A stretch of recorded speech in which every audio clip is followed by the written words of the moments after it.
Pucks Across Borders back on Twitter, X, and YouTube on Total Apex Sports and Sports Addict Live, brought to you by the one, the only First Round Collectibles. What's your favorite sport? Hockey, football, basketball, baseball, wrestling, maybe even boxing, whatever it is, you can get it at FirstRoundCollectibles.com. And right now, with our promo code Sports Addict, get 10% off whatever card you want in the entire First Round Collectibles store. That's the number one, STRoundCollectibles.com. 10% off with promo code Sports Addict. First Round Collectibles, sports cards for sports fans.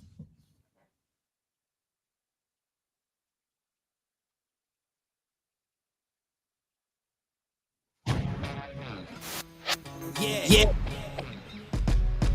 Let's go. We just gotta go hard. I go the hardest. I bring the pain. Not what you used to. It's all part of the game. Yeah, I just gotta go hard. I just gotta go hard. Go hard. Go hard. Yeah. Oh yeah. And welcome, Pucks Across Borders. We are back on a Wednesday evening. Good to be back. We did one show this summer, and I'm pretty sure it was like a couple days after the finals ended. So we've been gone for a minute, but it is good to be back. I am Mark, as always, and right beside me, Andre. How you feeling, man? I've missed you, brother. It's good to see you. I've missed you too. Is this thing live? Does this thing work? We're live. Yeah, so I think. I hope. I don't really know. I forget how to do it. It's a crazy world we live in. It's great to be back. It's great to talk some hockey. And no, season's not here quite yet, but let's get our feet wet a little bit, you know? It's in the air, bro. It's in the air. Training camps officially start today. We had rookie camps over the weekend. It's officially hockey season, and I can tell you how I know that it's hockey season here in the city of Toronto, because the conversations that are just like, I don't know if they happen in like different markets or other markets. I don't know, but will Willie Nylander start at center? Who's the third string goalie? Will Matt Murray make his comeback in the net? Like, just pointless, meaningless conversation is back, and I'm here for it, and I love it. Full disclosure, off the top of the show, not only have we not done this in like 2-3 months, we're using a whole different streaming platform, and I have no idea what I'm doing. So I'm hoping by like February we're rolling. February we're settle back in. But it's the same old dudes. We're back. It's the same old son of mine crying in the background. Nothing's changed. It's like we never left.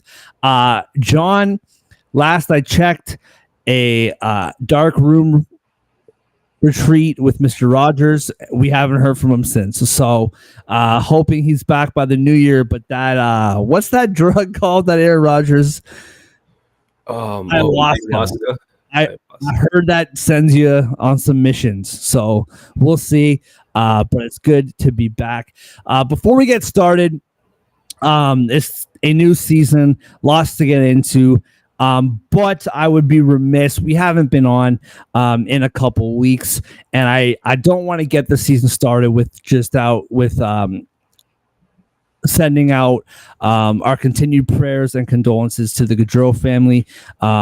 It's just a super sad tragedy. Awful. Still can't believe it. Like weeks later, the Columbus Blue Jackets all week have been talking about how they are going to honor him and the family all year long. So there's not really much to add. Unfortunately, it happened a couple weeks ago, and everything that needs to be said has been said. But he's on our minds and our hearts this year as we get into another season.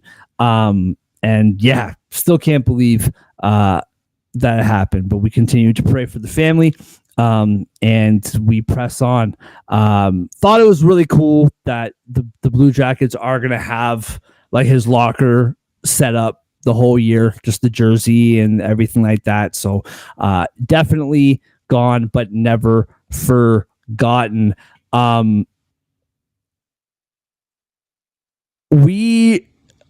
I was just thinking, kind of pause there because I was just thinking the day he passed, there was just like so many videos of like him and like the goals he scored or whatever, and I forgot about that Game 7 game winner against the Dallas Stars. What was that? 2021, 22, around there. Are you muted, homie? I think you might be muted. I am muted. Beautiful. I did have the answer, so. Yeah, I think it was 21, 22. But just seeing that Calgary fan base and seeing that goal and seeing, we're going to talk about Calgary here in a little bit, but special player by all accounts. Obviously we didn't know him, but by all accounts, the greatest dude on earth. Like, you heard way more about him and his family as like people than you really did about him as a hockey player that day. So in our hearts and in our minds, as we continue into the 24-25 regular season, we are going to do a Western Conference power ranking, somewhat preview-ish. As we progress towards the season, we're going to do betting breakdowns, over-under previews, prop previews, all that kind of stuff. But we did the Eastern Conference way back in like July. So we're going to finish off with the Western Conference today. Before we do, I got to ask you, Andre, we haven't talked much hockey this summer, not just the Western Conference and the whole National Hockey League. What is one question, one storyline, one thing that you that is on your mind the most heading into this 24-25 season? Yeah. When you approached me with, like, you know, what is the one thing you want to ask, I struggled for a bit trying to find the perfect question, but I think I did. And it is not a Western Conference team. It's a former Western Conference team, the Detroit Red Wings. Last year, insanely streaky, absolutely fell apart down the stretch. Won their last 3 games, too little, too late. My question is, can they figure out how to stop the bleeding this year? 1, and 2, have they learned that it's an 82 game season? So you know what's really funny about that is I don't remember like verbatim like my power rankings from the Eastern Conference. I can't remember. I'm sure if I looked at it, I could whatever.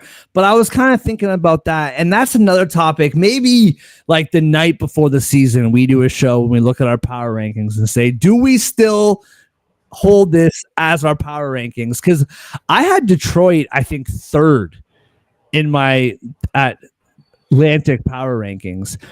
And I've been thinking about it. They finally got Lucas Raymond locked up to an 8-year deal just the other day. But I've been thinking about it with that goaltending, man. Like, they have 4 goaltenders. It's like Husso, Cam Talbot, Lyons, and like Jack Campbell. And I've been thinking about this. I remember last season, man, we called them like every game, pick the over. And it might not hit every night, but it'll hit most nights. Why? Because they score and because they allow a lot of goals. And I've been thinking about that. Like, I had them at 3rd. Like, do I really, like, going into the season, do I really have them still above Tampa Bay, above Boston? I think I just hate both those teams. So I just want to have them above, but that's a good one. I think, I don't know. For me, I have a couple. I don't know if this is the most intriguing question, but I heard this today, that this whole conversation, Nevada is a tax-free state. No, I'm pretty sure that Nevada is a tax-free state. For income tax? For state tax, I think. Because like Florida is, Tennessee is, I think Nevada is as well. Is that true? Do you know? I actually don't know that. I'd have to look that up. Because if that is true, which I think it is, but what do I know? Not really nothing.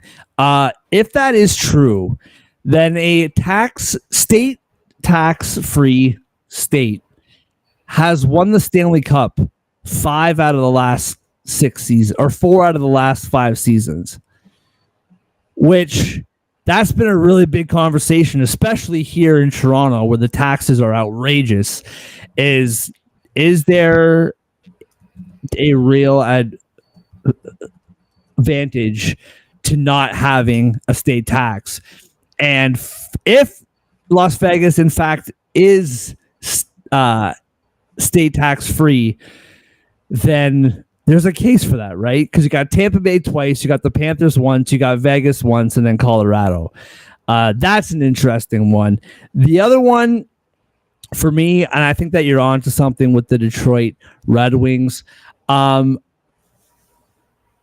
Where are we going to be at? And I mean, we're going to talk about both these teams, but where are we going to be at with the Blackhawks and the Sharks?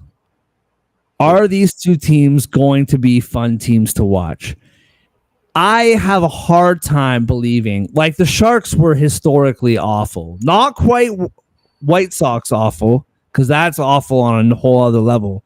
But the Sharks, they were pretty close, actually. They were kind of the White Sox of the NHL last year. And I'm really, really interested to see how that changes, or if it changes at all. Yeah, well, we're gonna get to the Sharks in a sec. I can't wait to talk about the Sharks and the Hawks in particular. Yeah. But apparently, not Vegas, Nevada does not have state income tax, so you're onto something there. It's 4 out of 5, and 2 of the runner-ups were Florida teams. The Lightning and the Panthers both lost in that span. So, Right, 10 representatives and 6 of them not getting taxed on income. It's a little fishy. That's what I'm saying, man. Like, I don't know. People deny it. People say there's nothing to do with it, but the proof's in the pudding, man. Like, it's kind of just the way it is. Circumventing taxes, circumventing long-term IR rules, salary cap. Like, come on. Oh, yeah. They do it. Did you see Marchessault, his comments? Like, I think it was last week. Did you hear that? Nah. He was asked about like leaving like Vegas and not like re-signing with them, and he broke it all down. Like, he wanted to stay there, but they didn't want to give him the extra year or whatever. And he basically just called them out. It was like, they have no loyalty. Like, they don't care. They don't. Like, they want to win. That's all it is. Like, Pete DeBoer got fired from there. Like, yeah, it's hilarious. But anyway, we're going to talk about all these teams. Let's get right into it. Western Conference power rankings, division by division, starting with the Central. Andre, give us your starting from 8. We'll start at the back and work to the front. You know what I mean? Yeah. I don't think that's how you're usually supposed to do it. Doesn't seem sanitary. But I'll start at 8. I'll start from the bottom. And we're going to go with the Blues. And I honestly... It's interesting. They weren't that far off of a playoff spot last year, right? In the grand scheme of things. Finished, 92 points, 43, 33, and 6, negative 11 goal differential. Just looking at that team last year, looking at what they did this offseason, they're so uninspiring, I think is the word I'm going to use here. Interesting. Power play was bad. PK was bad. They weren't really, the best defensively. They were bottom 10 scoring wise. I just don't really see. I think they're one goalie injury away from being a disaster. And of course, they could prove me wrong and just win a bunch of 1-goal games, whatever.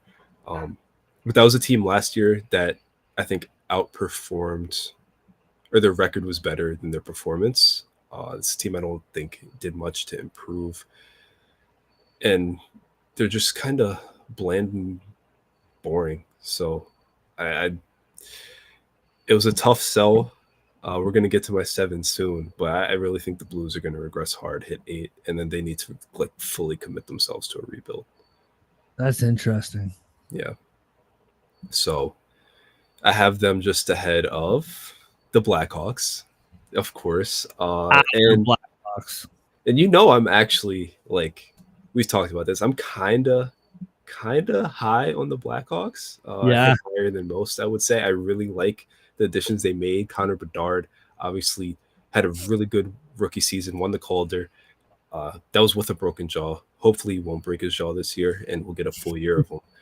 But I just, they added Bertuzzi, they added Brody, they added Teravainen, Alec Martinez, Brossois, and Mrazek. Very quietly is going to be a very good goaltending duo. We'll get to bold predictions.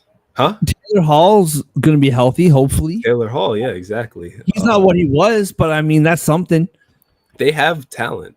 I think there's building blocks there for sure. And if we do a bold predictions thing down the road, don't be surprised if my bold prediction is Chicago making the playoffs, because I think there's enough there where they could sneak into a wild card. Again, that's a bold prediction. Don't quote me on that or anything. But I mean, listen, bro. I know that we're gonna do this later.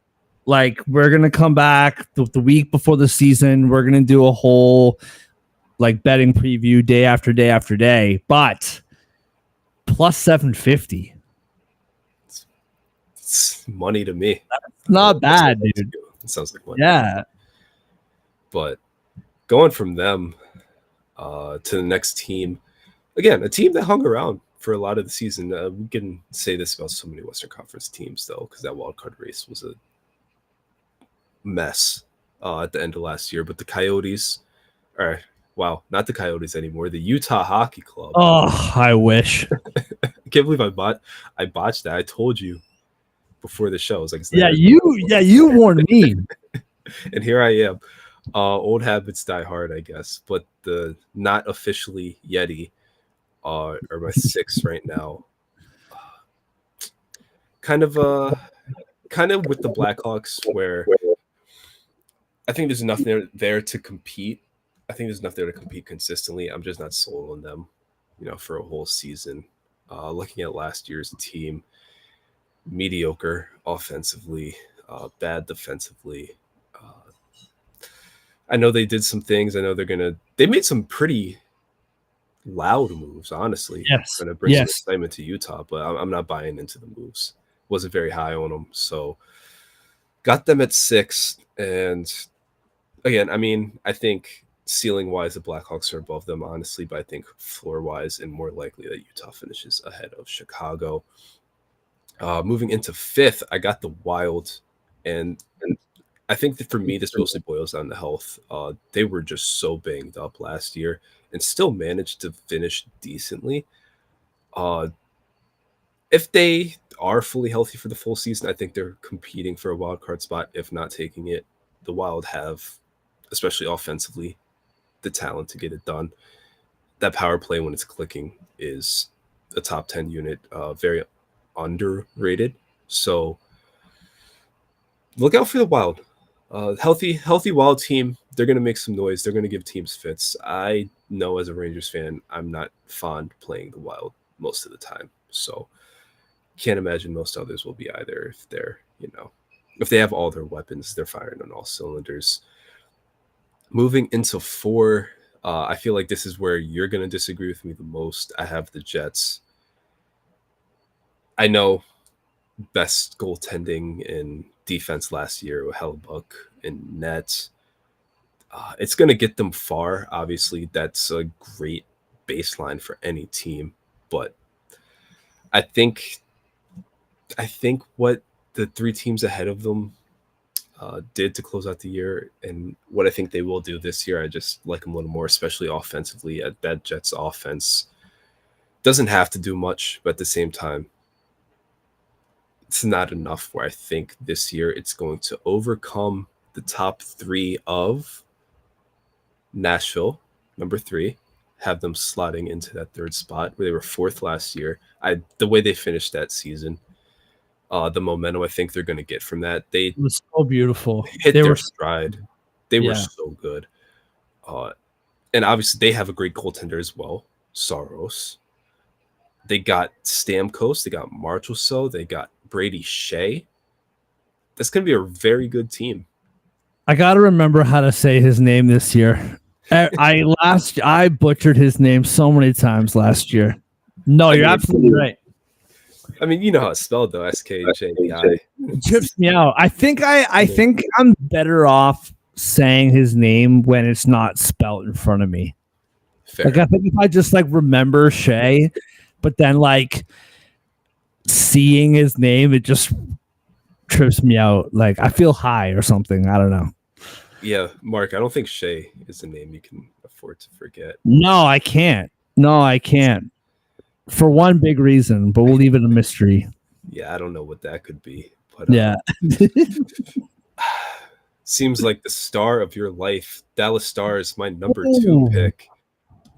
Dallas, I mean, and you know, Dallas best record in the Western Conference last year, if I remember correctly. Yep. I'm almost positive that's right. Yep. They have everything there. There's nothing bad to say about them. There's nothing good to say about them. What was that? Now I'm second guessing myself. Or was it the Canucks? I feel like it was the Stars. They had what, 113? Stars, Canucks. It was Stars. You're right. Yep. Yeah. Sorry about that. Nah, you're fine. I couldn't remember which one either. Stars, yeah, they have everythting there. They're going to have another great season. I think they fall just short of first in the division again for a second straight year. I guess is a better way to phrase that. But they're going to have a fine season. There's nothing to really rag about. 100-something points for sure. Lock into the playoffs. But I know they didn't have the best playoff exit. And they lost a big piece in that playoff exit on top of just a weird offseason. They had like no cap rooms. They didn't really do anything. But Nathan McKinnon, Mikko Rantanen, Cale Makar, Casey Middlestat, Colorado Avalanche. There wasn't a gun to my head when I did this, even though some of you might think so. But there's so much firepower there that I know decent goaltending is going to get them very far, and that is one of the toughest places to play if you're a visiting team. So they finished just short last year. They finished third, 107 points. I have the Avs over 110 points this year, winning the division over the Stars. Yeah, I love it. I mean, rather than chatting over what you just said, I'll just dive right into my list and we'll get to your points as we go along. I have a fairly different, somewhat different when it comes to the Central to the 6, 7, 8. I picture a world. And this is how it is with power rankings. Like I've been doing power rankings for the Canadian Football League for Total Apex this summer. And you're always like doing it. And you're always like, well, I can see a world where this is this and these team could be here. I do have the Chicago Blackhawks staying at number 8. I have Utah at number 7. First of all, with Utah, they should be number 8 for one reason. It's pretty much come out that they're going to be the Yeti. That's just pretty much been a thing now. Like Clayton Keller talked about it and Bill Armstrong addressed it, and it's like whatever. Outlaws.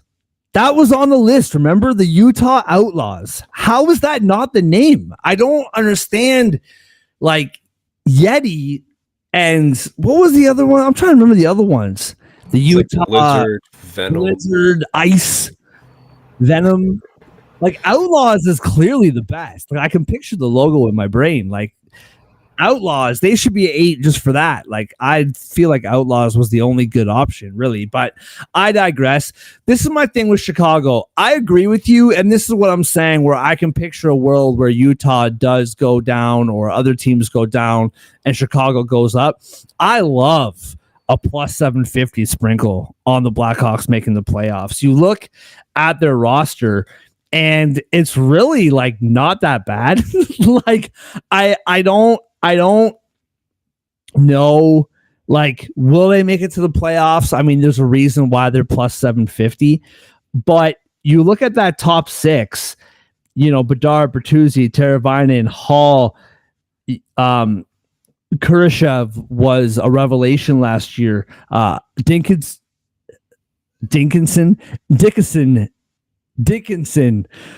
Wow.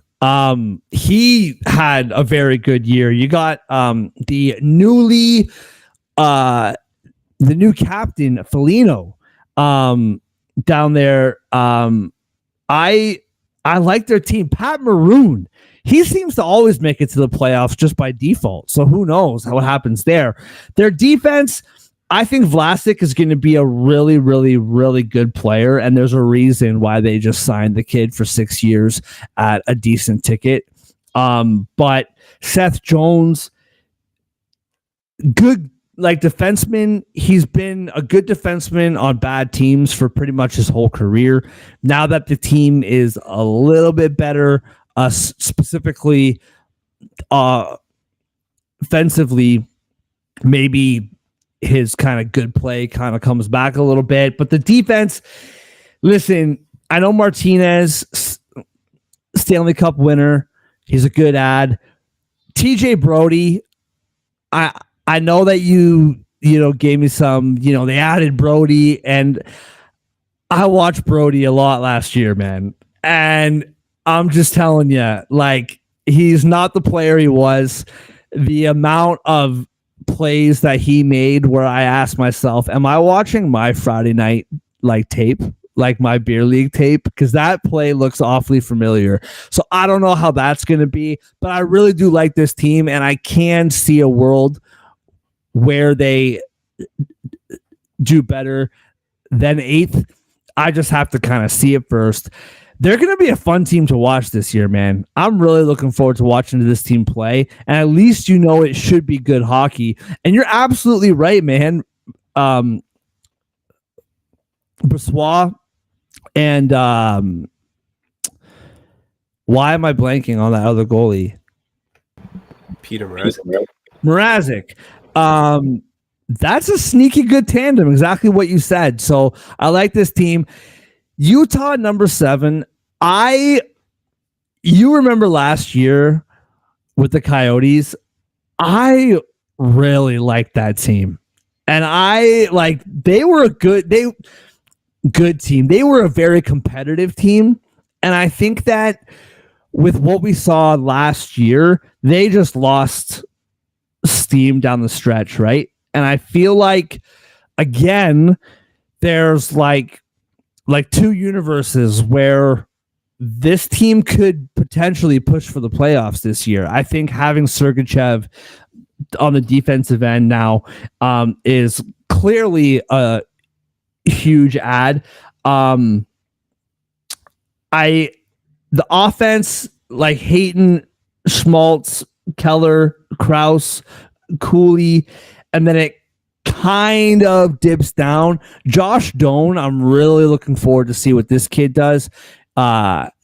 Shane Doan's son, you remember last year, didn't he score 3 goals in his first 2 games in the league or something like that? I just think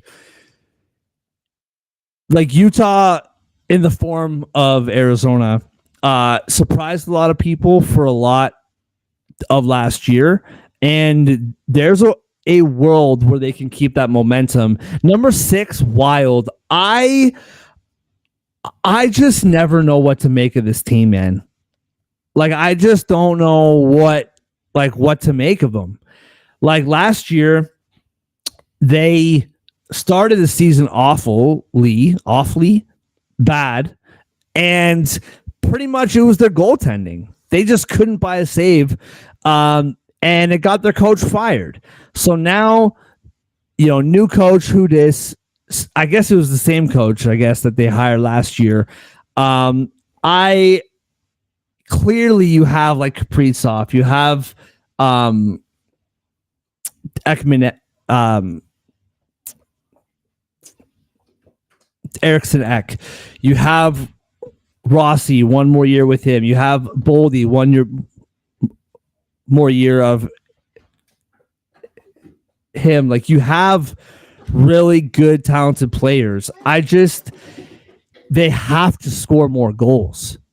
And you got guys by themselves who score a lot of goals, but as a team, That was a really big downfall for them last year. On the defensive end, I really do like Spurgeon. He has to stay healthy. This is 2 years straight now where he's been battling. Faber, most people would have had Bedard and then Faber in that Calder race. I'm really excited for this team beyond this year because I can't remember the exact dead cap space that they have. But Parise and who's that other player that they bought out? Do you remember?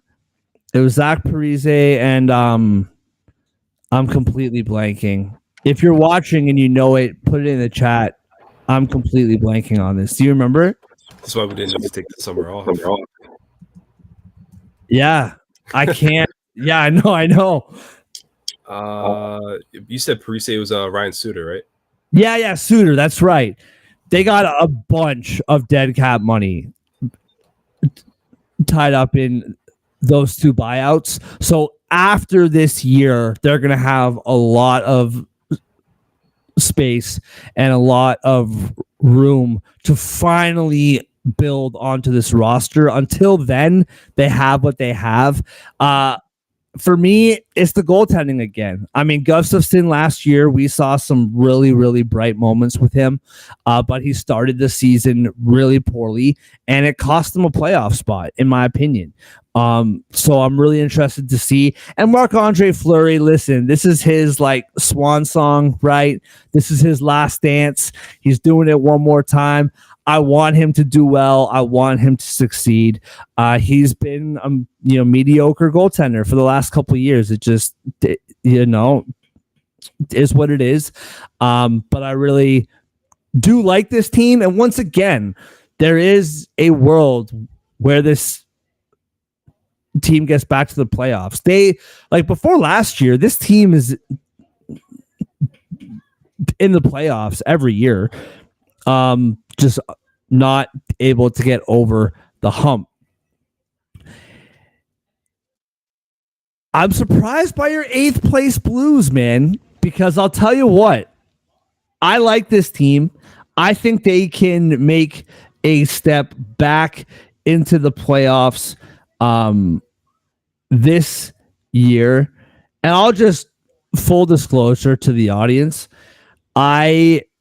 My computer won't let me have 2 browsers open and have my camera work. So I'm scrolling through my phone, looking up stuff like a rookie, but it's fine. It is what it is. You sign Neighbors.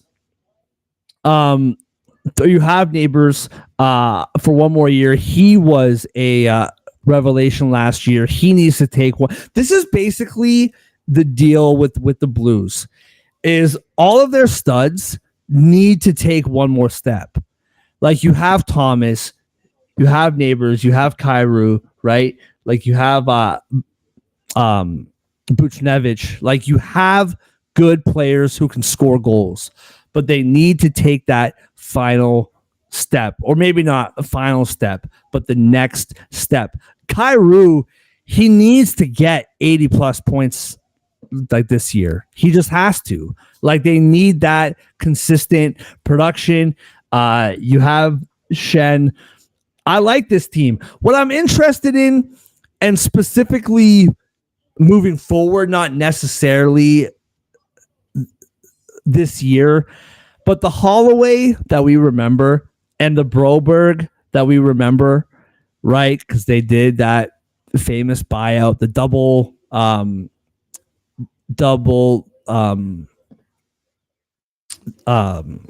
offer sheet, a couple months ago. Those 2 players, the Broberg we remember and the Holloway we remember, were great in the last half of the Stanley Cup playoffs and in the finals. Those guys barely played in the regular season. So I'm really interested to see, okay, so now you're paying, Holloway $2.5 million and you're paying Broberg $4.5 million. They were very good down the stretch in the postseason, which obviously isn't nothing, but also they barely played in the regular season. So I don't know how much that is going to matter. I think the one thing that you said about them that's absolutely right is you have Jordan Binnington between the pipes and then Hofer as a backup. And it's like Binnington basically has to be great and he has to start 55, 60 games. He had a very good bounce back year last year, but we'll see if he can do it again this year. We'll see. I have the Jets right there with you, man. I know that you thought I would have them higher. I have the Jets right there with you in number 4.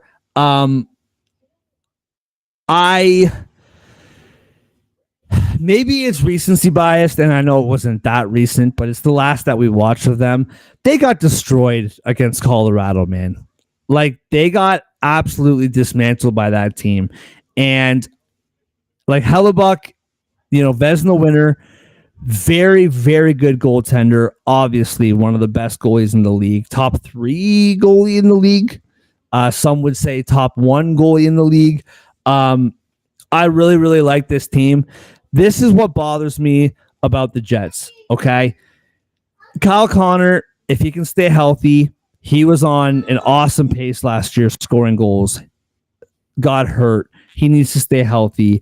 You have Scheifele, who, very good player.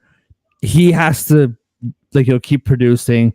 I thought that Velarde was a very good ad. The Pierre-Luc Dubois carousel, right? The gift that keeps on giving. Ehlers, all these guys have to continue to contribute. What concerns me is, what was it? Like 30 games where they allowed 2 goals or less? Pretty sure it was 30 games. What, their streak? Their streak during the season. Oh, geez. The exact length, I don't remember. Yeah, But it was something ridiculous. I think it was 3 goals or less. But it was like 20-something, 30 games. Yeah, I think it was 2 goals or less, but that's okay. Either way, it's ridiculous. That's not going to happen again. It's just not. And I remember that whole streak. It's not like they were winning like 5-2 every night and 6-1 every night. Like, they were allowing 2 goals, 1 goal, 2 goals, the odd 3 goal maybe, but they were winning those games like 2-1, 3-2, 3-1. Like, they weren't, like, they don't score a bunch of goals. They just don't. And they have to find a way. They didn't really do anything. They lost some key pieces. They didn't really add that many pieces. My biggest question, what's his name? I'm completely blanking on this kid's name.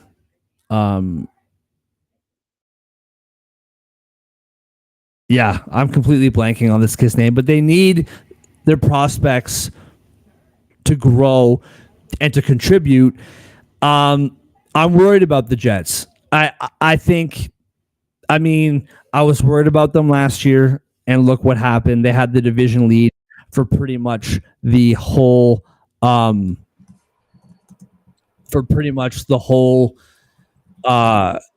season. That whole 30-game streak of not allowing a bunch of goals, that's not going to happen again. And I'm worried about their goal scoring. I really am. I love the Jets. I want to see them do well. I'll watch them every night. But they concern me as well. 3, I have the Avs, man. And I think the Nichushkin, I think that situation is a big deal, man. Like, we don't know what's happening with that. I don't. He's a really important part of that team. He just is. And if he's not playing with them, I don't really know what they did to replace him. I know that Landeskog is supposed to be coming back at some point, maybe even at the beginning of the year. We're hearing rumors about that. But obviously you have McKinnon. You have Rantanen, Makar. Same thing you said. Jonathan Drouin, that guy, a resurgence last year. Is he going to have another good year? Because he's had like one good year, and it was last year. So we'll see. We'll see what happens with that. I mean, Lehkonen, you have a full season of middle stat, and then clearly on the defensive end, right? You have Gerard, you have Taves, you have Manson, you have Makar. Now, the goaltending is what's really interesting to me, man, because your guy, Georgiev, Georgie, statistically fine. He has weird games. You know it. We know it. He has weird games. Nobody has won more hockey games than that guy between the pipes in the last 2 seasons. He leads the league in wins every single year. Now, chicken or the egg? I don't know. I'm worried about the goaltending, yet he wins every night. So I don't know why I'm worried, but I am. What can I say?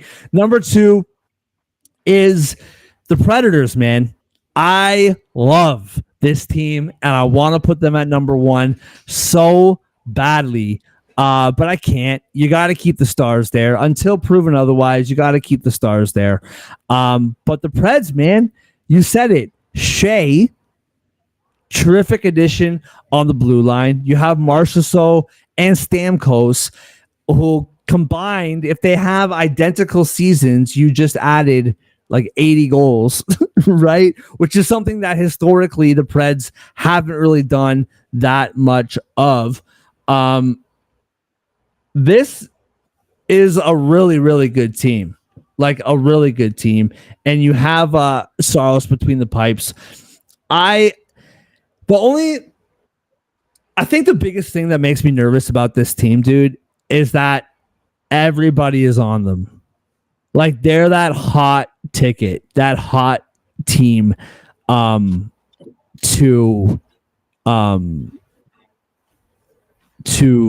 make it to the playoffs or to win the Stanley Cup or whatever.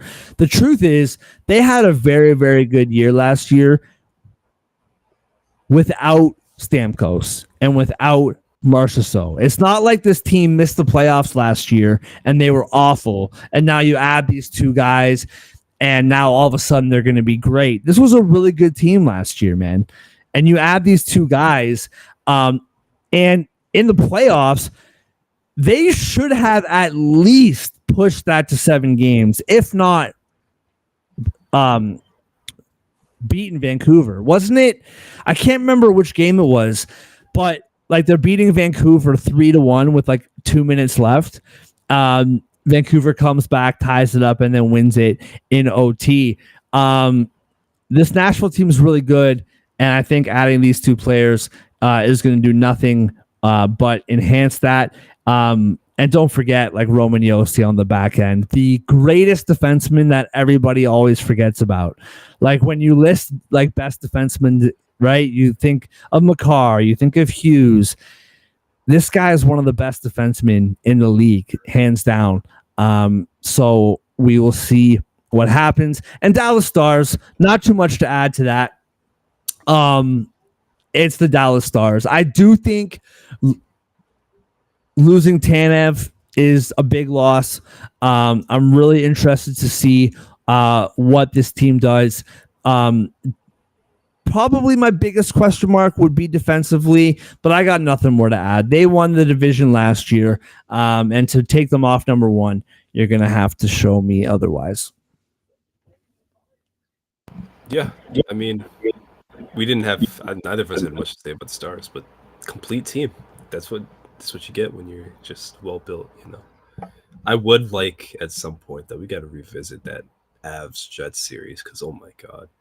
28 goals in 5 games. I don't think we talked about that enough, honestly. With the Avs. No, I still can't really believe it happened, to be honest with you. Like it happened the way it happened. After it happened, like, first game, second game, we were like, okay, they're going to get it together eventually. And then it just happened 3 more times. It's crazy. This isn't the first time that Hellebuck's done this during the postseason, unfortunately. And trust me, good regular seasons, bad postseasons. I'm very, very familiar with that narrative. Being from the city that I am from, the one thing about Dallas that is intriguing, like you had two of your backbones retire, right? Like, didn't Jamie Benn retire recently? And Pavelski retired too. I believe that was Jamie Benn, right? Or was it his brother? I think Jamie Benn is coming back for this year. I swore he retired. I'm asking a lot of questions on here. I should be way more knowledgeable. I swear he just retired. Jamie Benn. I mean, I know Pavelski said he's not playing next year. Yeah, he's gone for sure. I gotta look this up. We're doing this live. I feel like Jamie Benn is still active. I feel like he's still going for it.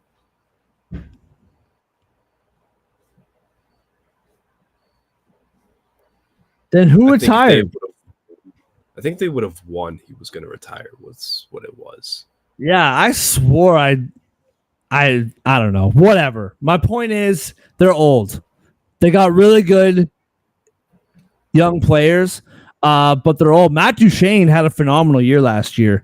Are we going to see that again? Jamie Benn, if he is back, and I hope he is, there's no slight against the captain. I love the guy. He's a great player. He's getting old. Like, you got a lot of good young players with Johnston clearly, Hintz clearly, Robertson. Robertson had surgery throughout the summer. He won't be around for training camp. We'll see how long that lasts.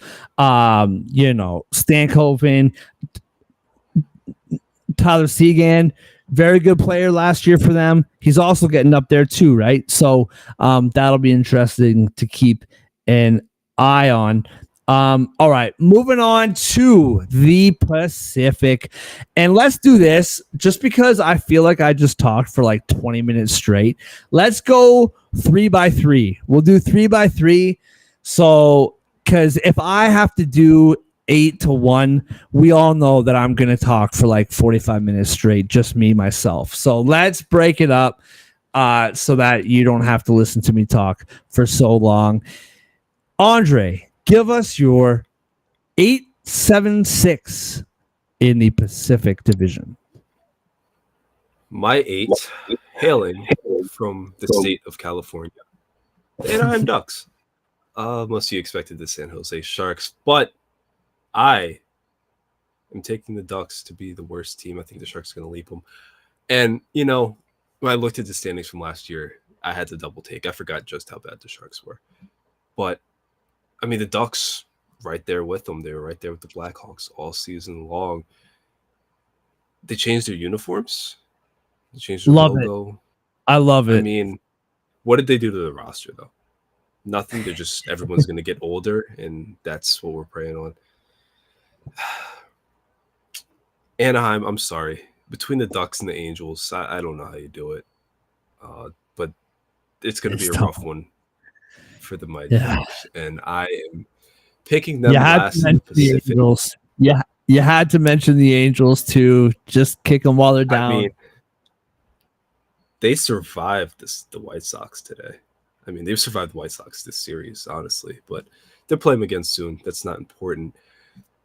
What is important? The Sharks. I like the Sharks did this offseason. They're not going to be good, but, they got Celebrini. They signed Will Smith. I'm not talking about the actor/rapper. I'm not talking about the Dodgers catcher. I'm not talking about the Royals reliever. I'm talking There's about a lot of Will Smiths out there. Will Smith. There are very many Will Smiths out there. Yeah. But no, we got 2 first-rounders entering the mix this year. They added Toffoli, Wenberg, Wallman, Grunstrom. I think they did enough where there's going to be growth. They're more talented. They played well at. Let me rephrase that. I was about to lie. They played better at home last year. They can compete at home. The Sharks are going to pass the Ducks. They're not going to be a good team. They're not going to fight for a playoff spot. They won't be in the basement again this year. That's done. They got the tank out the way. They got the Celebrini pick out the way. They're moving on. Number 6, and this was a tough one.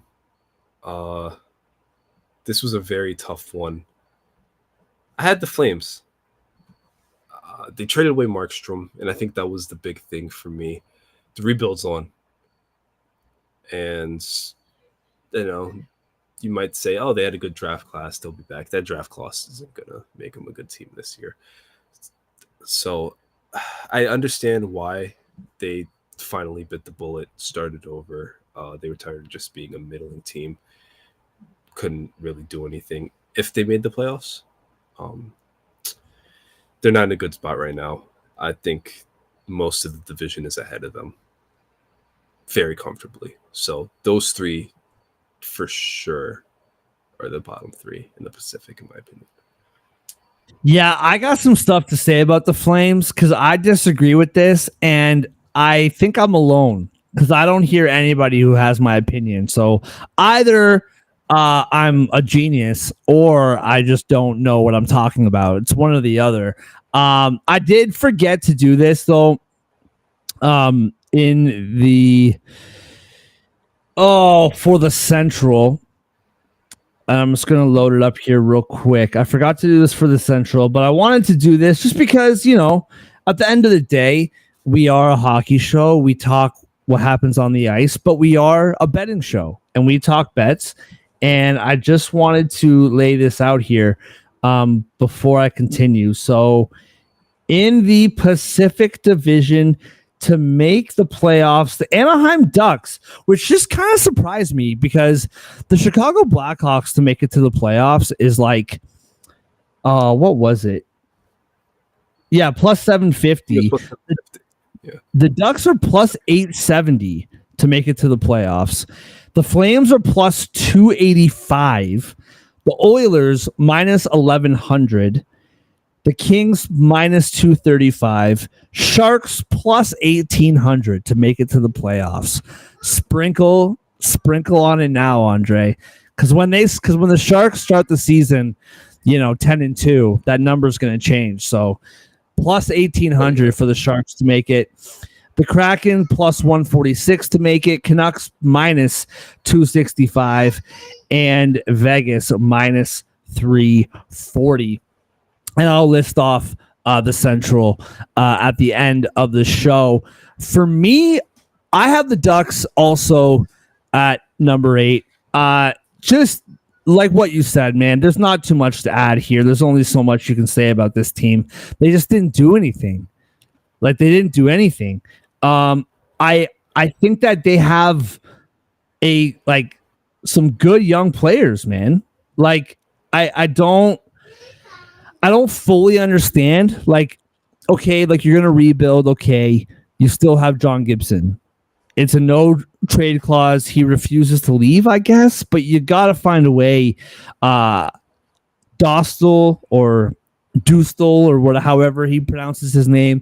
He's a good young goaltender. Maybe you ride with him and try to build up that way. They have almost $22 million in cap space. It's not like they don't have the room or they don't have the ability. They have a lot of wiggle room, which obviously will pay off down the road. But they have some good young players. Carlson's a good young player. Cutter Gauthier, we think he's a good young player. We haven't seen him play yet. He's top prospect. Very well could be a really good player. Petrano, not a young player, but all that guy does is score goals. You know him very well.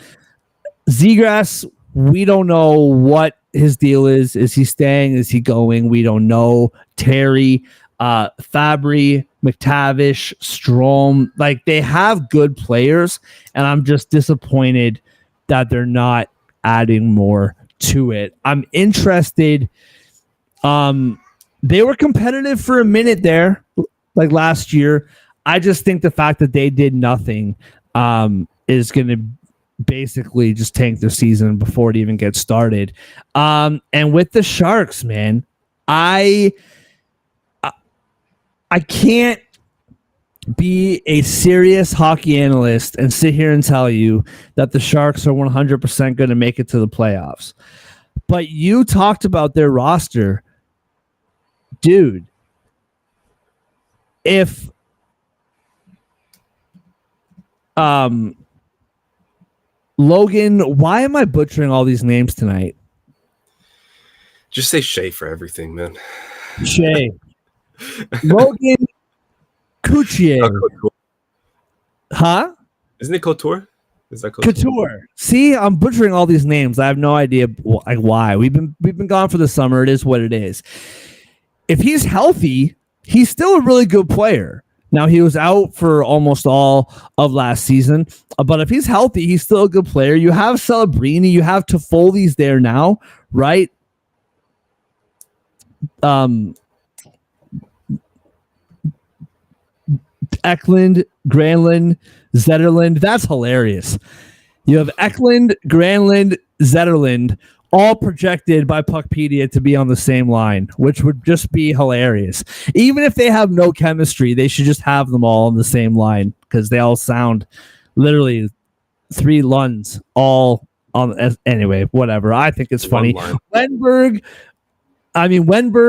Smith, like, you know, your boy, Goodrow, like, they have some pretty good players, man. Like, they're not totally nothing. Like, this is some good players.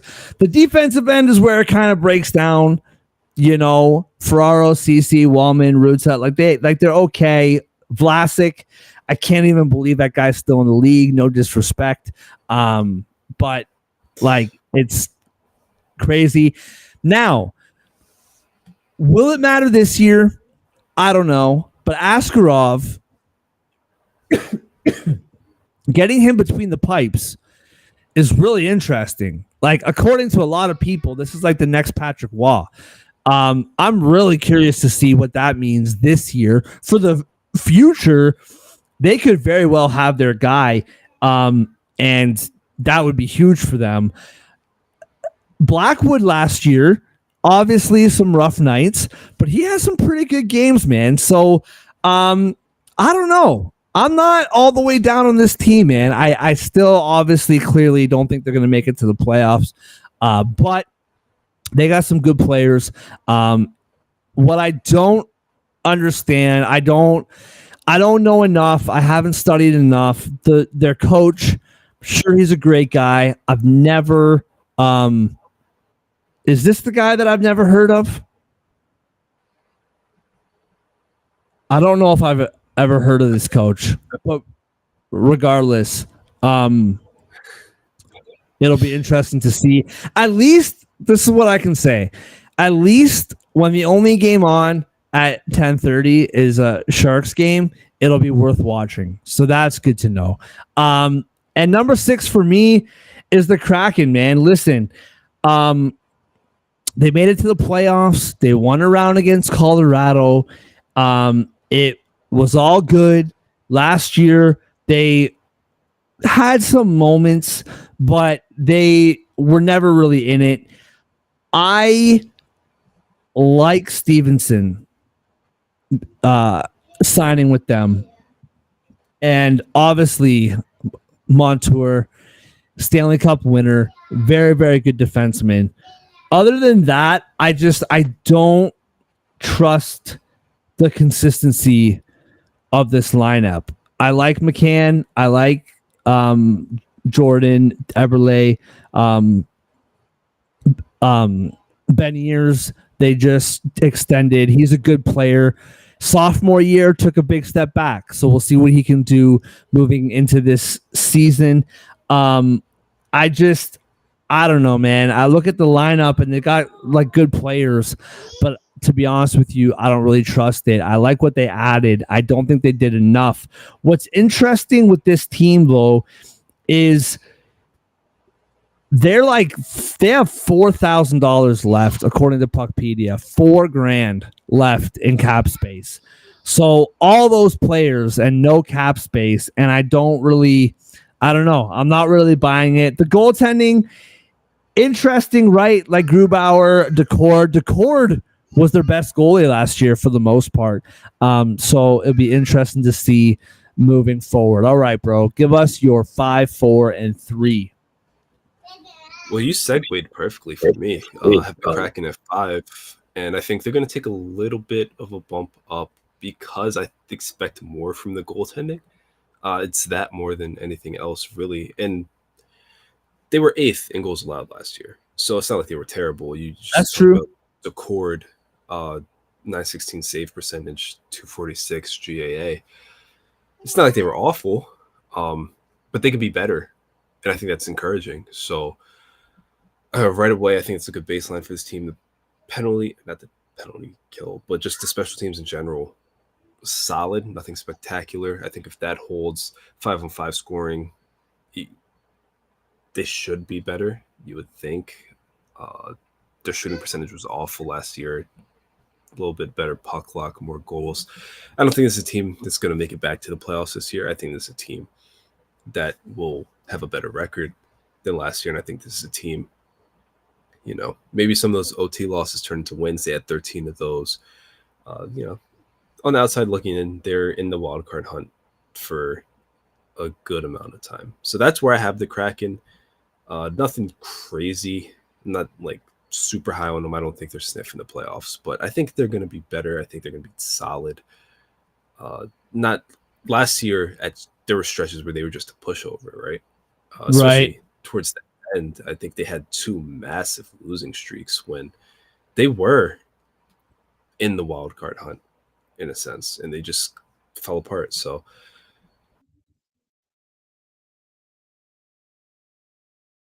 I don't think it's going to happen again.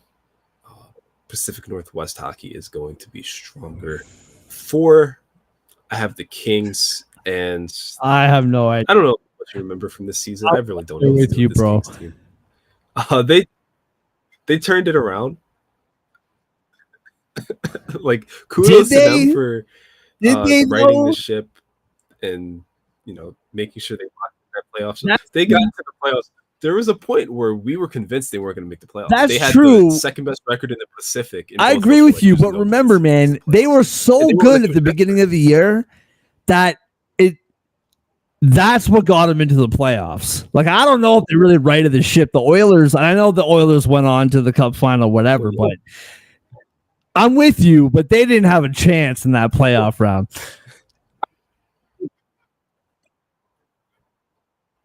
I mean, they were 3-7-5 in January, which it felt a lot worse than that. And then they won what? How many games did they play after that? 25 plus 9, 34. They won 21 of them. Yeah, I think that's righting the ship. They did well enough to not only fend off the Golden Knights for just that last playoff spot. That's true. I still am so in the Pacific. Sorry, man. I'm so mad that McClellan got fired still. That still drives me nuts. Like, I get it, but like, dude, it needed to happen.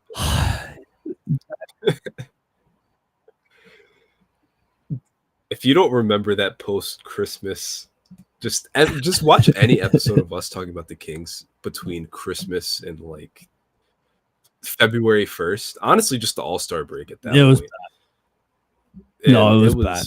They were a disaster. We didn't even want to talk about them. And that's just, I know, again, they finished the season stronger before the Oilers very kindly eliminated them again. But it's just so hard to know what to do with this team. The PK, phenomenal. The goaltending, phenomenal. Offense, mediocre. But we've seen them we saw that stretch, and it's just a cloud. I feel like it's a fresh start for the season, 100%. They should feel that way in the locker room. They should feel good about what they did in the offseason. They should feel good knowing that they made the playoffs despite a terrible month. They should feel good knowing that really, if they find a way to stop McDavid, they probably win a playoff round or two these past couple of years. But there's just a cloud because all of those things are things they have not overcome yet. They haven't overcome McDavid. They had that month. The offense is still just mediocre. You're still waiting for that next step from a few players. It's just a cloud. I don't know. So Kings fighting for a playoff spot, probably make the playoffs again. I think they're a wild card this year, though. I don't think they ever reached the highs that they opened up last season with, that insane November 8-2-1. So I think that's the difference here. And then 3, I have the Canucks. Very talented team. I don't really know if there's much. It's kind of, they won the division last year, so it's kind of disrespectful putting them at 3 in a sense. They added a lot of former Bruins. We'll see how that works out for them. It's not like the Bruins were headed in the right direction. I'm not sure if that's really going to help them out. But I mean, the Canucks are a good team. They have a ton of talent. Bezer, Hughes, Demko. Yeah, your guy. There's guys there. Pedersen, JT Miller. There's a lot to like about the Canucks. Oh, I love me some JT.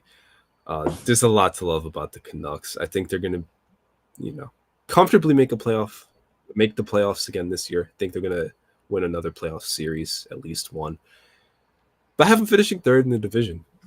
And it's more about the 2 teams ahead of them than the Canucks themselves. All right. So I have some thoughts on both those, but I'm going to talk about them shortly. So I'll get to that in a minute. My 5, dude, I could be way wrong about this. I could be way off about this.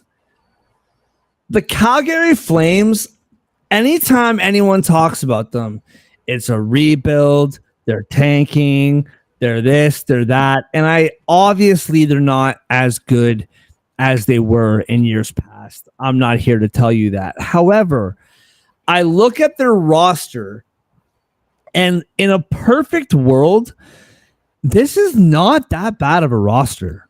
Like, I do think trading Markstrom obviously is a big deal, but Wolf has been their guy for a while now. Like, he's been behind the scenes waiting for his opportunity for a while, and now he has it, right? Like, Vladar, that's where the concern kind of comes in too. Like, Vladar's a good goalie. He's not going to, steal the number 1 job or nothing like that. But can Wolf play enough games for Vladar to help you? Because if Vladar has to play more than 30 games, 35 games, then we're going to have some problems. But if Vladar's playing 25 games, maybe 30 games, preferably in the 25 range, I don't mind that goaltending tandem. Sharangovich, great year last year, right? Kind of a breakout year last year. He needs to take that next step. You have Kadri. He's just good almost all the time. He needs to continue. He's in the back 9 of his career, so to say he's going to take a next step probably isn't quite fair, but you know what you're getting from him. Kuzmenko is just, I mean, we should do this one day, a power rankings of the most wild card players in the league, like between Patrick Laine, Pierre-Luc Dubois, Kuzmenko. Like, I'm sure there's a couple others. Like, what are these players, and are they good or are they bad? Because they're both all the time, and I really have no idea where to put it. By all accounts, Kuzmenko, the kid's got a lot of talent. He's a good player. When he wants to, he can score 3 goals in 1 period. But what will he be next year? It's hard to say. Pospisil, he's a good player. We'll see what comes of him. Mantha, you got some, veteran leadership. He's a good player. He's not gonna, run his own line or nothing like that, but he's a good player. Jonathan Huberdeau is just the ultimate what the F. Like, what? Who is this guy? Like, what is going on? In Florida, he was one of the best players in the league every single year. And since he came to Calgary, he just hasn't had it. I find it hard to believe. This is crazy. Can you see this? Yes, you can. This spider just literally came right down from the ceiling. Did you see this? Just literally came right down from the ceiling. What a wild. Kill it. I don't have to be. What am I going to do with my bare hands? It's excited. My wife's telling me to kill it. Like, I don't want just spider guts on me for the next 20 minutes doing the show. That was wild. Anyway, I digress. Yeah. What? Wow. Yeah, we're doing this live here. Talking all right. Story of my life. I gotta kill bugs every 5 minutes in this house. Jonathan Huberdeau, the guy is a tremendous, tremendous player. And I find it hard to believe that he's just never going to be that again. Like, you have to think at some point he finds it, right? Like, ever since he went to Calgary, he's been an absolute ghost of himself. And if he can get back even 75% of what he was, I feel like we're talking about something different. You have Backlund. He's a good serviceable centerman. Coleman is a good player. And then it kind of tapers off. On the back end, you have Mackenzie Weegar. He's a good player. You have Rasmus Anderson. Kind of tapers off in the back end as well. This is a bold prediction. Number 5. Obviously, they could land way worse than this, and most people are projecting them to. But I don't hate this roster as much as everybody else does. I think they actually have some good players. And I think they could be feisty. What did I say for them to make it to? I think it was like plus 285 for them to make it to the playoffs, something like that. But I might put a little sprinkle on it, man. I don't know. Am I making any sense to you? Because I know you had them way less. Does that make? I don't know. I mean, I had them 6. I didn't have them way less. Oh, that's true. That's true. I have them. I don't think they're sniffing the playoffs. I don't think they're going to come close. The skater group is solid. I don't think it's enough to overcome the Markstrom loss. I think it's a big deal. And maybe, the goaltending does pan out for him anyway. That is possible. He made some good points. I just had to see it first, I guess. Yeah, and I guess do with think goaltending, it's more of like you got to know what you're getting. It's kind of like starting pitching. Yeah. And I do think too, like, to your point, I think like what we're about to get into, the top half of this division, is very top heavy. Like, this division is very strong in the top 3. So that's going to obviously be a factor as well. I got nothing really new to add with the Kings, man. We just kind of talked about it for probably too long, if we're being honest with ourselves. They could be really good, and they could be insanely frustrating. That's all I know. What else do you say? I think I had this up here, like Lafreniere, Kopitar, Kempe, Fiala, Byfield. Fogel is interesting. He was a really good, kind of sneaky good player with the Oilers down the stretch. Trevor Moore just scores 30 and nobody knows. Like every year, you know what I mean? Like, it's like this guy scores every night, and it's like we never talk about the guy. Deneau, they got good players, man, and they're a good team. I don't know. I got nothing to add. Who knows what's going to happen with this team? Also, their goaltending tandem is Kemper and Riddick.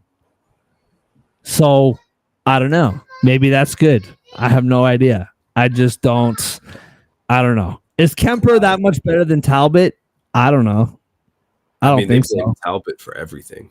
So Yeah, there's moments of that year where they'd be lost without him. So remember the first half of that year last year, he was like a Vesna candidate. Yeah, big time. And then, yeah. Oh no, sorry. Go We ahead. don't need to talk. We don't need to talk about the Kings anymore. Actually. Let's just move on. I'm not just Yeah. over. I agree. We always get sucked in by this team, man. It's just somehow, some way. Number 3, and listen, full disclosure, and this might be a cop out, and that's fine. Vegas and the Canucks, both to me, like, I don't know, pick one. Pick one to be 2, pick one to be 3. I understand the argument for both of these teams. I picked Vegas 3 because I'm Canadian and I'm biased and I like my teams. So I put Vancouver number 2. Vegas, both. Vegas probably player for player is the better team. I think that this team is just always hurt all the time. They always have big pieces hurt, whether it's Stone, whether it's Eichel, whether it's whoever. I mean, the fact that they have Hurdle now, that's going to be really interesting. He's healthy, we presume. That's huge. We'll see what happens there. The goaltending, listen, man, call it what it was. Aiden Hill last year, he was banged up a lot too, but he wasn't very good. And Logan Thompson is now gone. He's in Washington. And my guy, Ilya Samsonov, is your backup now. So I don't know, man. That goaltending tandem. Listen, Aiden Hill was a really good goalie, but the year they won the cup, he kind of came out of nowhere. So it was that a blip.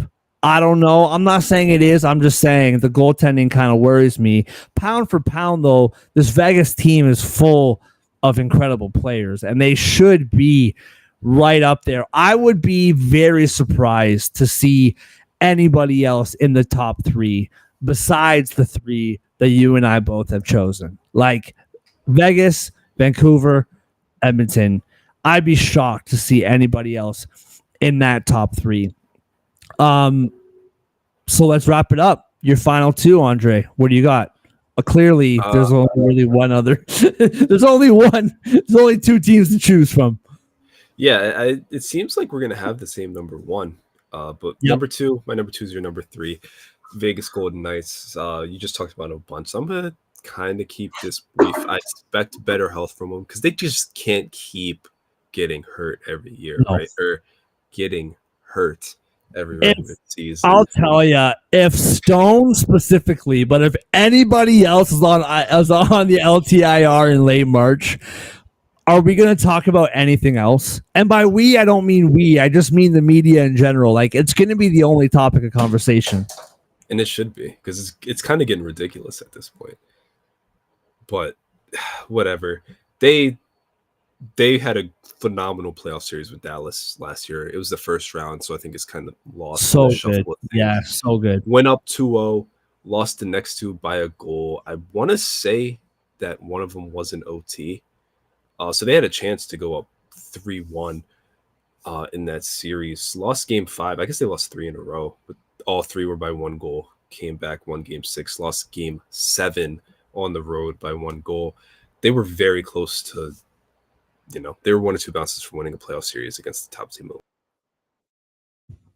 the Western Conference. I mean, what Vegas is. They're a great team. So I think they're gonna this year for the playoffs. Number 1, reigning conference champs. They found a groove, and it really started with defense and goaltending.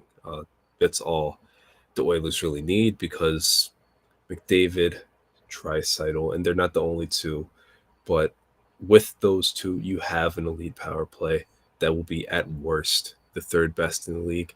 And that's on a bad night. You have a top offense. I mean,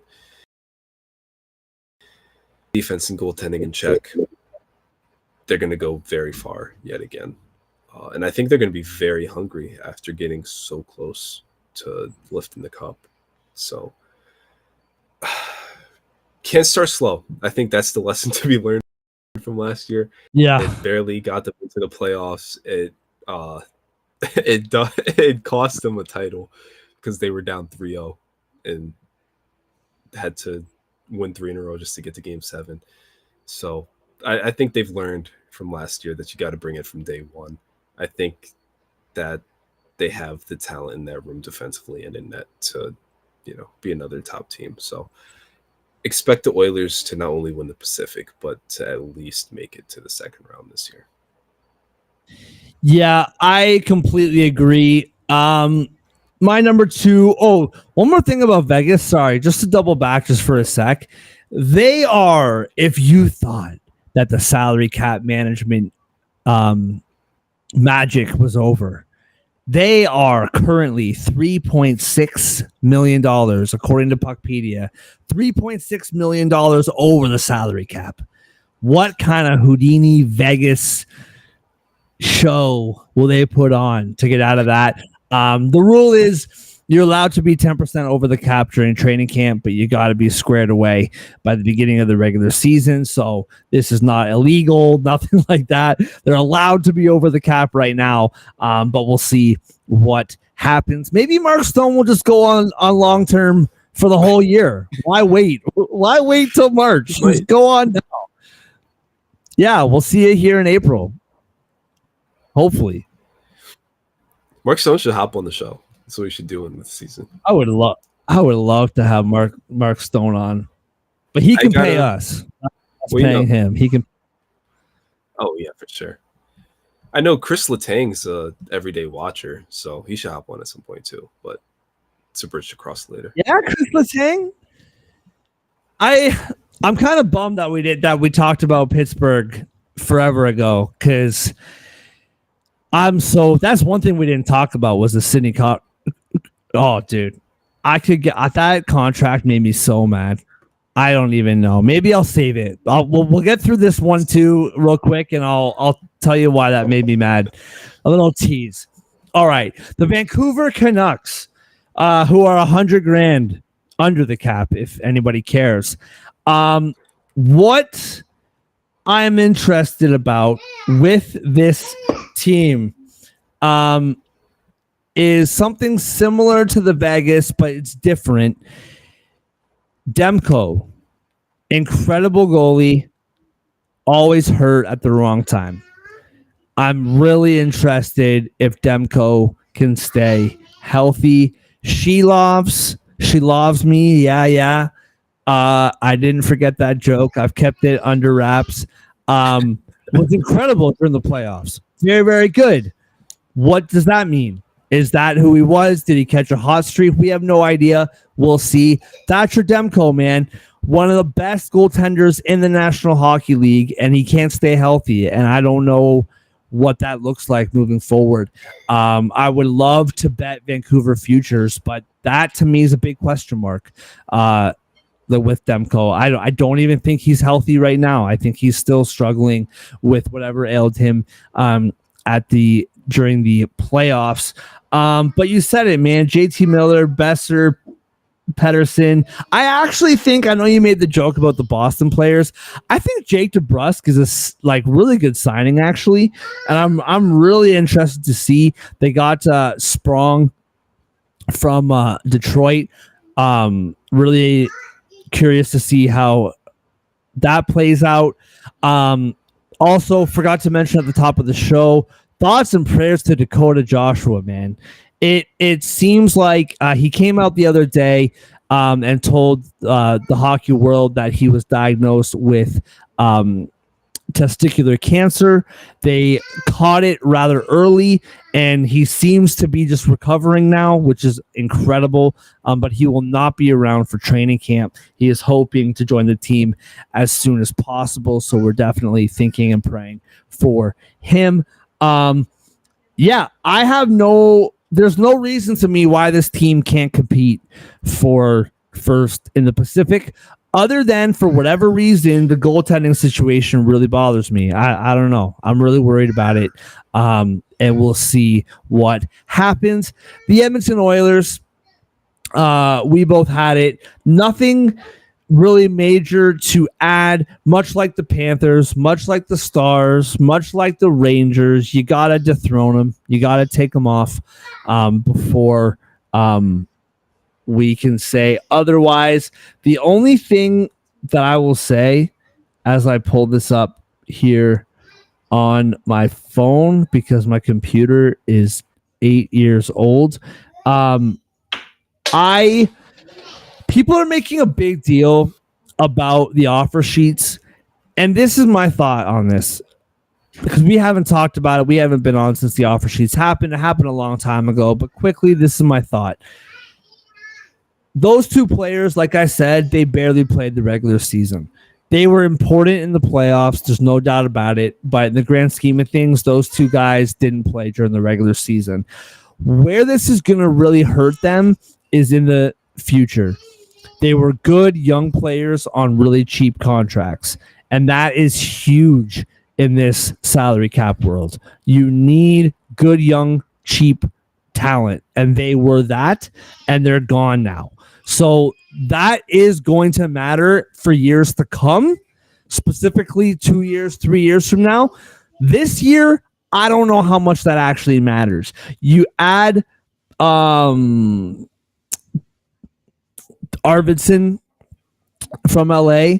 I love that. He has to stay healthy. Once again, he has to stay healthy. You have Skinner, like Jeff Skinner, who we talked about this last year, one of the best players in the league to never make it to the playoffs. And if he doesn't make it to the playoffs this year, it's him, right? Like, he's 100%. Dude, he's on Carolina. He leaves. Carolina is now what they are. Goes to Buffalo. They can't make it. If he goes to Edmonton and Edmonton misses the playoffs, then he needs to do some soul searching. Yeah, Mark, Henrique. Connor Brown had an incredible cup final and a really good playoffs in general. Awful regular season. So we'll see what happens there. But yeah, dude, like Nugent Hopkins, McDavid, Draisaitl, Hyman, Skinner, Arvidsson, like arguably the best top six in the National Hockey League. So nothing really to say here. The other thing that I find curious, I'd be curious what you think on this. Stuart Skinner, are we now believers? He was terrific in the playoffs for the most part. Are we now believers? I only believe in one thing, and that's Joe Hendry. That's what? Joe Hendry. I believe in Joe Hendry. For anyone watching out there, I believe in Joe Hendry. Stuart Skinner, I think he's fine. That should give him a ton of confidence. You would think, right? I mean, he absolutely balled out. And it was kind of a continuation at the end of the regular season, the finale itself, but in the 4 games before that, 2-2, 1-2, talking about goals allowed, over 90% saves on all of them. I think he just found it. I don't know how. I don't know why. Maybe he needed the stakes, but I think he found it. He's going to have some growing pains during the season probably, but I think he's going to come out picking up where he left off. I believe in Stuart Skinner and Joe Hendry. I think I lean that way too. I hate to admit this on national YouTube. I have no idea who you're talking about. Yeah, it's fine. Yeah, the people that know. I feel like I'm on the outside of an inside joke, and there's only two of us. If you know what I mean. Very lonely out here. Okay, so between the Central and the Pacific, who very early, very early, who is in and who is out of the playoffs? As far as like, you don't gotta tell us like everyone who's in, but who do you think is making the playoffs who wasn't in last year, and who are they removing? Start with the Central. Yeah, if I'm picking a team from the Central to make it who was not in last year, I am picking either the Wild or the Blackhawks. I'm taking out the Jets. Really? Yeah. Interesting. And I mean, really boils down, Hellebuyck's not going to do what he did in the playoffs again during the regular season. But man, they're not going to have that streak again, like you said. The offense is just meh. Uh, they lost their backup. Brossois was very good for them. Nobody really talks about That's it. true. I just think Yeah, I that's think they're going to take a step back. I think the Wild are going to push them, challenge them for a playoff spot. I think the Blackhawks have what it takes where they could be sneaky in the wild card conversation. So I think if we're just looking at the West in general, and I had to swap out one team for sure, I'd be most likely to swap out either the Jets or the Kings. But if I had to put a new team in, I think for sure the Wild would be one, the Blackhawks would be two. That's interesting. That's interesting. So in the Pacific, you have all those teams out then. Flames, Kraken, Ducks, Sharks. You don't think any of them are getting a crack? No. I mean, no. I would, if I had to swap out a Pacific team, it would be Kings for Kraken. But Yeah. yeah, I'm not really. Yeah, you can't sell me on the I'm Kraken with and you. the Flames. I think I'm with you on the Pacific. I think it stays that way. You have Canucks, Oilers, Golden Knights in the top three. I think the Kings probably find a way to make it into the wild card, but it would not shock me if the Kings, I think in the Central, it's the same. I do. I think the Stars, the Jets, the Avalanche, the Preds, I think all four of those teams get in. Not in that order. I do think the Jets are most likely a wild card team. I agree with you on that. But I do think that they get back to the dance. I think the Kings are the only team that's not going to be back there. If anyone is. Like, I almost feel like it's going to be the exact same. I kind of feel like no one's going to be out and all 8 teams from last year will be in. If I had to choose, unfortunately, if I had to choose in the Central, it would probably be the Jets as well. But I don't think that they will miss the playoffs. I think that they will make it. But I think the Kings are out. Or if I had to choose one in the West, it would be the Kings. And I think I'm right there with you, man. I think the Wild, the Blues, someone in the Central will get in. I just think that division, that Pacific division is just going to kill each other. And I think as much as I actually do like the Flames, I do think that if a team is going to make it to the playoffs that didn't last year, I think it will be the Wild or the Blues. But man, give me some Utah and some Chicago too. I'm down with any of it. Big Yeti guy, I heard. It's the word on the street. Outlaws. I'm an outlaw guy. I still think it should. What even is a Yeti? Do you know? Is it like a Sasquatch or something? I don't even know. Yeah, I don't think a Yeti's a real thing. It's a like Sasquatch, no, I don't think so either. Bigfoot type. Yeah, but it's a brand, isn't it? Like a brand of water bottles or something, like coolers. Yeah, I think I could be wrong here, but so this is not like, don't take this as like Pucks Across Borders said this. I think that it is the reason why they haven't officially announced it is a copyright issue. I actually think that. I feel like I heard that the fact that it is a brand, like there's copyright issues that have to be worked out. And it'll be the Yeti, but they just have to figure it out. I don't know. So we gave you the Pacific odds before the Pacific breakdown really quickly to make the playoffs.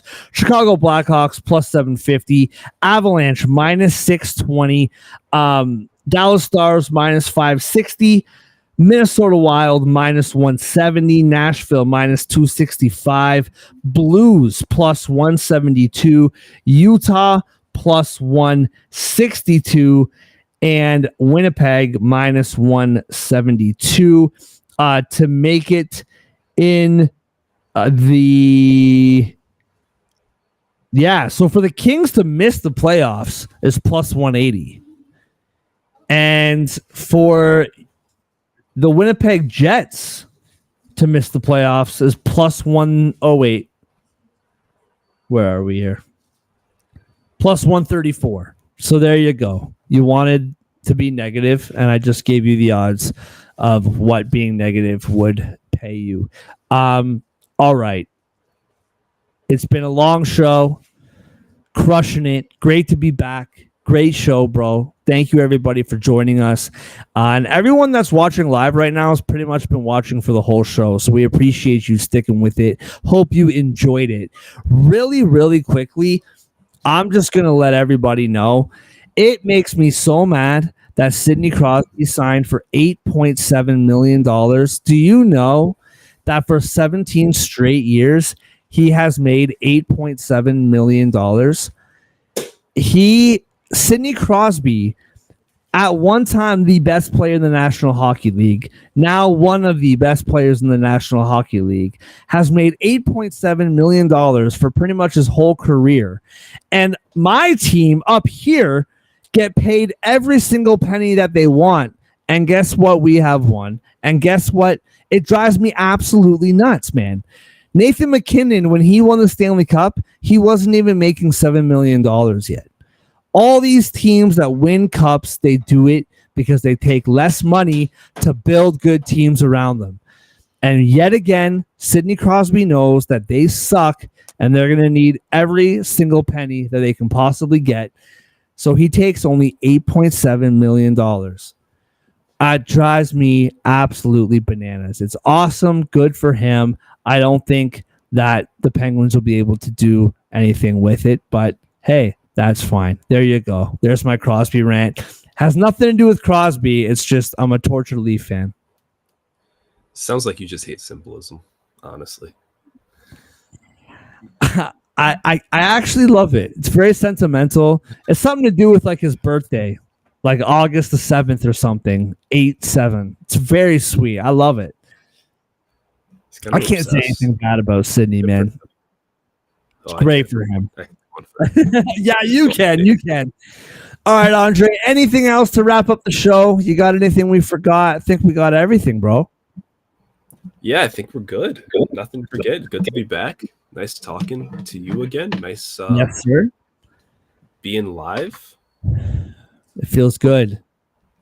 Hope we didn't drop the ball. Hope my voice isn't annoying. Or maybe yeah, I butchered the opening like really badly. You go back and watch that. That ad read at the end was brutal. But you know what? We're warming up. We will say you are taking a nice little break as you have been off of hockey talk for the summer. You've been hard at work with football and baseball writing. So you're taking a quick little 1 week vacay before the regular season starts. I might be back. I got some people that want to talk fantasy, talk some DFS. So I might be back, or I may not be. I have no idea. But either way, the week before the regular season starts, we will be back. We will be doing over-under previews, prop previews, divisional previews, a full betting preview all week long, leading up to the Global Series in Prague, I believe, and then into the regular season. Yeah, I think that's everything. Awesome. Thank you, everybody, for watching. We appreciate you. Shout out to Total Apex Sports. We were not live on Total Apex Sports today, but we will be throughout the regular season. Shout out to First Round Collectibles. Use promo code SportsAddict for 10% off every sports card in the store. Promo code SportsAddict for 10% off. Have a wonderful, wonderful weekend, and we will see you next time.